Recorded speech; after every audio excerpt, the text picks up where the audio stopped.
A very good morning to students. Today I will teach you the Microsoft Excel 2010 functions.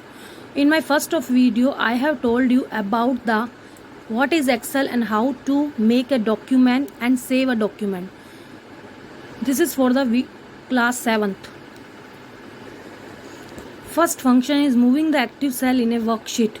The easiest ways to change the active cell in a worksheet is to move the pointer to the cell you want to make active and click. You can display different parts of the worksheet by using the mouse to drag the scroll box in the scroll bar to another position. Third, you can also move the active cell to different parts of the worksheet using the keyboard or to the go to command. You can see here this is the shortcut keys which you help to move the active cell. Left arrow keys, right arrow key, up arrow key, down arrow key, home key, control plus home key, control plus and keys, page up key and page down key. So this is the shortcut of the keys which you helps to move the active cell. Next features is selecting a group of cell.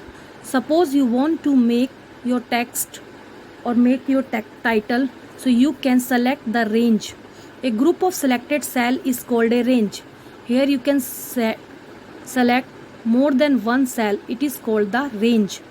The range is identified by its range reference from A3 to C5. So this is the range.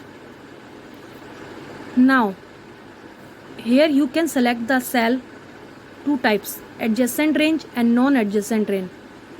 All cells touch each other or form a rectangle.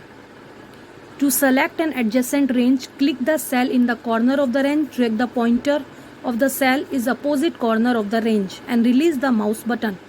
In non-adjacent range, two or more adjacent range are called selected cell. You can see here this is the adjacent because all are the cell are connected to each other. But here in non-adjacent range you can see two columns from here, one columns for here, two columns from here and one from here. So these all are the not connected to each other. So this is called the non-adjacent cell. Now next is entering data in a cell. You can enter the data in your cell. Data like text, numbers or formula. In text you can write the letters or combination of letters. Numbers in which you can enter values, dates or times. Formulas, in formula you can calculate a value. You enter the data in the active cell. First you have to select your cell and then you can enter your data. Changing data. Suppose you want to change your data, you can also edit, replace or delete the data. Edit means you can change it. Replace means you can delete the data and enter the new data. To clear the active cell you can use the ribbon, the keyboard or the mouse. In clear the data you can delete the complete data.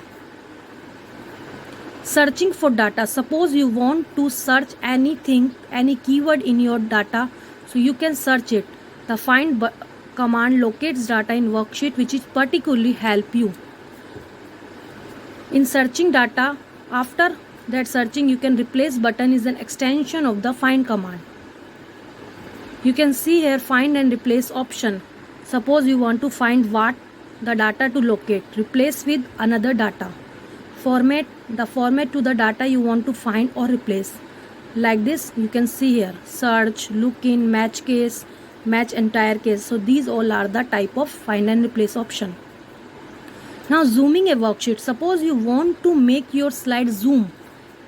You can change the magnification of a worksheet using the zoom control on the status bar. The default magnification of a worksheet is 100%. You can see here a zoom dialog box and control. Here are the percentage of zooming. After completing your slide work, you can preview and print a worksheet. Print a worksheet by clicking the File tab on the ribbon and then clicking Print the navigation bar. Print tab enables you to choose print setting. If you are connected to the printer, you can also take your printout of your work. Quiz time. First, write steps to print data in Excel. Second, what do you understand by entering data? Third, what is range? So listen my this video and give this quiz. Thank you for watching my this video.